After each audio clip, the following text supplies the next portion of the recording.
Campaigning has ended in the fiercely contested British general election. Prime Minister Theresa May of the Conservative Party called the vote in order to boost her authority as Britain negotiates its withdrawal from the EU. Her main challenge comes from the Labour Party leader, Jeremy Corbyn.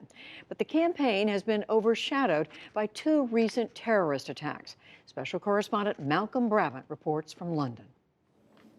You can kneel down now. Along with many young Britons, Steve and Keely Whitten dream of raising their children in a home of their own. Okay, I got the dog. London's expensive real estate is beyond their reach, and so they live with Steve's parents. But affordable housing isn't top of their election agenda. Saturday's terrorist attack, 2 miles from where they live, is. A couple of times, actually, whenever we've gone out, really, we've had the conversation, you know, what are we going to do if something happens? If something did happen, just having a plan, basically having, so I'll grab one kid, she'll grab the other. For the last couple of weeks after the terrorist attacks in Manchester and London, security's gone up in my own agenda as far as who I'm going to vote for. And I think a lot of people are now looking, all right, well, who's best going to deliver security? Vigilance, tolerance and remembrance unite these people. They're from Borough Market, where the 3 Islamist terrorists lashed out with knives before being shot dead. The traders have been kept away from their businesses, while forensics experts gathered evidence. So we're going to keep a moment of silence. They're keeping it at the other end of the bridge in St Paul's Cathedral. They know we're here. We know they're there. We're standing in solidarity, the 2 cathedrals and our communities together. Sir Simon Hughes was the area's Member of Parliament for 32 years. From the Liberal Democrats, the 3rd largest party, he lost his seat to the Labour candidate in 2015. Winning it back would hurt Labour and help Theresa May. Actually, the public services are at the top of people's agenda. People want us to have the police we need, the nurses we need, the doctors we need. It is now an issue. The security of the country, dealing with the very few people who want to disrupt us, is a major political issue now in this country, and it will be the biggest issue on the desk of the incoming Prime Minister and the incoming government. The belief that radicalisation and terrorism are fuelled by deprivation, social isolation and Britain's military campaigns abroad will guide Jill Rose. There are 2 issues. There are the immediate about how we stop or try and stop more terrorist attacks, and then the bigger picture that is equally important. And for me that means about voting Labour in terms of the approach, changing this world that really goes back to the cuts and the approach of the current government. Now, would you please welcome the leader of the Labour Party, Jeremy Corbyn. Jeremy Corbyn's Achilles heel is security, say his critics. They fear Britain's defence would be weakened by a lifelong self-professed pacifist taking control of Britain's Trident nuclear missile system. We have to, obviously, try to protect ourselves.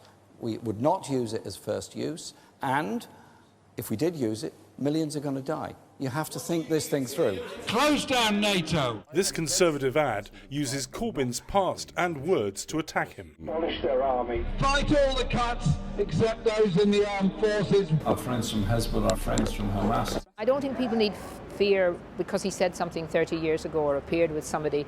You know, we've all had our pasts and our histories. Kate Hoey has been a Labour MP for 28 years, and her seat is under threat because she supported Brexit. I think Jeremy would know that being Prime Minister, the first duty is to protect the British public.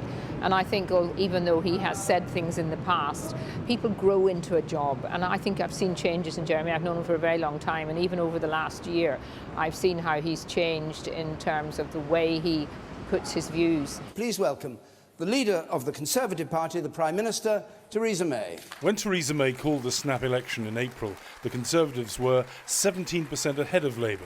Her refusal to debate Corbyn helped erode the advantage. You've called a general election for the good of the Conservative Party and it's going to backfire on you. No, I called a general election because I believe that the British people have a right to vote and to say who they want to see leading them through the Brexit negotiations. She has personally been winged like a bird has been winged. She has appeared inadequate and indecisive. She has changed her mind and pretended that she hasn't changed her mind. And I don't think people will ever see her in quite the same way again. From his Thameside warehouse loft, former Conservative MP Matthew Parris, now a respected columnist, has written some damning commentaries about the Prime Minister. She doesn't have those quicksilver qualities that are perhaps needed in a statesman and needed in negotiation. She's rigid. The Conservative Party can build a better Britain. This song, banned from the air by the BBC, has hit the top of the British charts. She's a liar, liar. Oh, she's a liar, liar. No, you can't trust her. No, no, no, no. But above this betting shop in East London, there's optimism in the campaign office of Conservative candidate Lee Scott. He's trying to reclaim a seat lost to Labour in 2015 and says he's reaping the benefit of May's promise to crack down on extremists. They are totally committed to going out and voting for them. Anyone slightly to the right is being made to feel almost guilty to be, centre-right. Do you know, they want to try and make people feel guilty to love their country, guilty to want to stand up for what's right, guilty for wanting to try to have a firm law and order policy. They're not going to work. And on the doorsteps, people are saying to me that it's about strong leadership. And that strong leadership is coming from Theresa May, certainly not from Mr Corbyn. The latest opinion polls suggest that Theresa May's gamble will pay off and that she'll be returned to office with an increased majority. But many pollsters have been wrong in the recent past, most notably failing to correctly predict the Brexit vote during last year's EU referendum. For the PBS NewsHour, I'm Malcolm Brabant in London.